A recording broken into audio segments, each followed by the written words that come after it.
Hey everyone! Today I'm going to show you how to use AI to quickly summarize long videos, so you can save time and get the main points without watching the whole thing.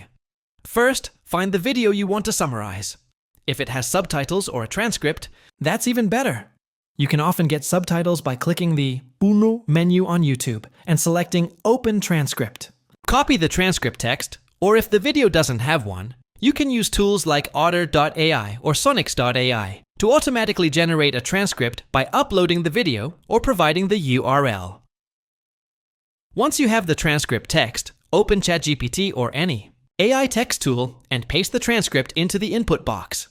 Now type something like, "Please summarize this video transcript," or "Give me the main points from this video." The AI will process the text and give you a concise summary, highlighting all the key ideas. If your transcript is too long, break it into smaller sections and summarize each part separately. This way, you get a quick overview without spending hours watching the full video, and that's it. Using AI to summarize videos saves you tons of time and helps you focus on what really matters. If you found this video helpful, then subscribe and press the bell icon so you never miss any tech video from our channel. And if you have any question or comment, drop it in the comment section. I will try to help you. Thanks for watching. See you in the next one.